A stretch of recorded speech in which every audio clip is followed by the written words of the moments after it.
Hey everybody, it's Moji Gay. I am continuing with my reviews of DC's New 52.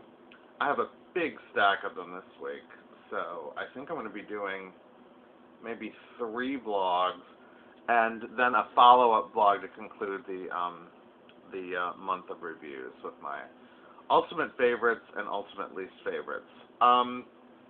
Starting off, we have Superman #1. George Perez and Jesus Marino. I have to tell you, I was a little disappointed here. I was very excited by Superboy and Supergirl, and I even started to appreciate Action Comics #1, which was a Marxist free-for-all. Just in contrast with the other characters, I was really starting to dig it, and this one I thought was a step backward. The Superman is still a super liberal. Lois Lane is there. Morgan Edge is now a black guy, which is just not that daring. I mean, I guess it's okay, but, you know, he's a really minor character. Jimmy Olsen still seems to be emo 5 years after the events of Action #1. We finally meet Perry White. I'm not going to give away too much, but the comic begins with the tearing down of the old Daily Planet, and then the magnificent display of the new Daily Planet. But we're supposed to, be under the impression that the Daily Planet is suffering financially. Apparently, it's been bought by a big conglomerate, and this is news. I mean, it would have happened, 30 years ago. If it were really that, modern and relevant. I can't imagine a major newspaper not being bought up by a major media, conglomerate at this point. And who is going to be able to build this gigantic skyscraper, this gigantic new Daily Planet? It betrayed a total lack of knowledge about the new media, about technology on the part of George Perez, which I thought was really ridiculous. It has like a team of people looking at computers saying, we're picking up tweets. They're talking about us on Twitter. Oh, wow. You need like this wall of computer banks like in Star Trek to read what's going on Twitter. It's ridiculous. It's really ridiculous. And it's like everybody else is downsizing.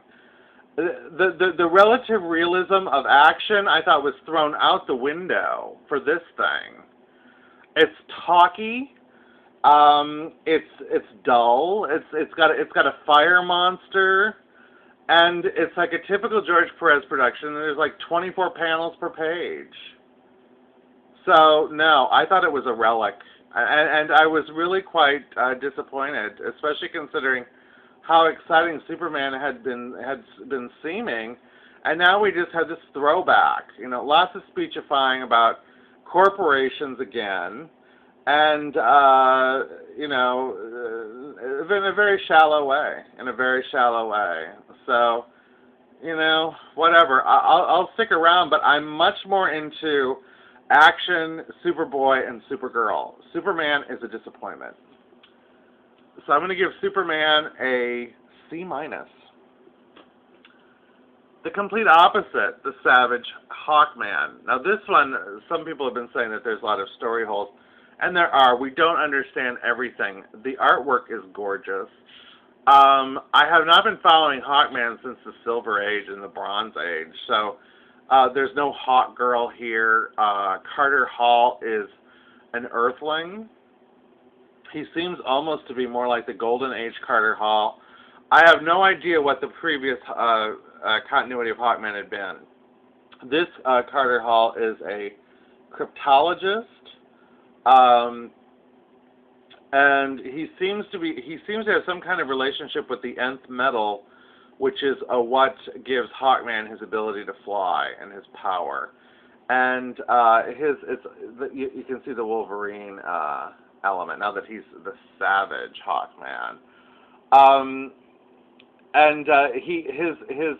His powers, his suit pop up. It comes out of his skin again, like Wolverine. you know, it was kind of hokey, but I thought the artwork was quite lovely. I also appreciated this more grounded approach. I got so tired of Thanagar, and they had that big war and that big messy continuity of theirs, you know, that was just so difficult to follow. It was just ridiculous. So I kind of like this stripped down, just Carter Hall Hawkman. And I'd like to see where it goes. I'm hoping that it has nothing to do with any previous continuity. I think the user-friendly quality of the DC New 52 are its most appealing aspect.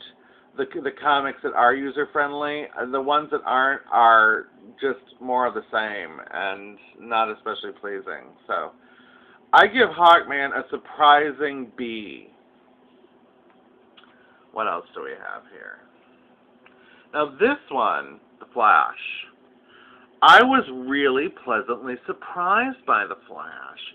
It's by Francis Manipool and Brian Buccellato. I didn't mention who did Hawkman. Who did Hawkman? It was Tony Daniel and Philip Tan. Great work by Philip Tan. This one has great work by Brian Buccellato. I thought that in a lot of ways, this was one of the most successful of all of the DC New 52, and I was really quite surprised. I was amazed how it moved, and it's like making a double entendre. This thing really moved. The comic really moved. It was fast moving. The way they depicted the Flash, it just seemed like everything was moving throughout the entire issue. Again, a great return to basics. Barry Allen still alive. Barry Allen working as a police scientist. Iris West alive. They're not married. They barely know each other. It's just kind of like back to the good old days. I'd like to see one of the classic villains. In fact, overall, I think that's been a weakness of the New 52. It's been a lot of fire monsters and tar monsters and sea monsters and, evil robots, but we've not seen a lot of classic villains, except, of course, in every issue of a DC Batman comic. But everybody else has been kind of... we've gotten a glimpse of Lex Luthor in action, but if anyone has an incredible rogues gallery, it's the Flash. I'm hoping by the last panel that it means someone I know may be coming on the scene. I like the Flash from a Tea Party perspective, from a conservative perspective. It has solid values. It's clear that the Flash is a good guy, and it's suitable for more ages. It's rated teen, but it's definitely much more family friendly than some of the other books. And the artwork, as I said, is terrific. They've actually found a new way of depicting the Flash without all of those Carmine Infantino lines. Remember how they used to have those lines all over the place, and they draw like images of the Flash like at different levels of running? Nothing that corny here. It relies more on kind of a lightning effect, the after effects of the speed, him suddenly disappearing. It's interesting. And the ending, as I say, is interesting. So I'm definitely going to pick up The Flash next week, and I would give The Flash a surprising A-. I guess I have time to do one more on this one. Who shall it be? How about the Teen Titans? Speaking of The Flash, this one had Kid Flash. It also has Red Robin in it and Wonder Girl. And we may get a peek at some of the other members or two. I'm not going to tell any more than that. You only see a few of the members in this first one. This is surprisingly more of a traditional Teen Titans lineup. Gone are the days of the George Perez, Marv Wolfman Teen Titans. In fact, there's very little of that era here except for Kid Flash.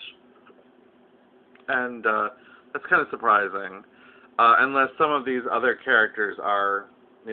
reboots of those characters that I don't recognize, which is also possible. This comic was pleasant in that there was not a lot of blood. There was, the female character was fairly well done. Tea Partier should note that there is a joke about homeschooling in here, although it's actually quite funny. The twist on the homeschooling is actually quite funny. and the person who's accused of being homeschooled is a very funny choice. There's kind of a connection with some of the other continuities going on in another one of the books that I liked a lot this month, and it's probably not too difficult to figure out what that book is. So, Teen Titans, I mean, it's pleasant enough. I'm still not really excited about it, It seems kind of predictable. I'm really over Batman continuity. This month has really OD'd on the Batman continuity. He seems to be in every book. And if he's not there, there's a Nightwing or Red Wing or Red Robin or Robin Jr. or Batman Jr. in every darn book. Still, all in all, at least it wasn't too bad. Morally, it seems to be okay as far as I can tell so far. It's rated T for teen. I would give. By the way, it's by Scott Lobdell, Brett Booth, and Norm Rapmund. The artwork was kind of interesting. The coloring really made it kind of bounce. I don't know. Teen Titans, I don't know if I'm going to come back to this or not. It seemed kind of like a has-been concept that we've seen a million times.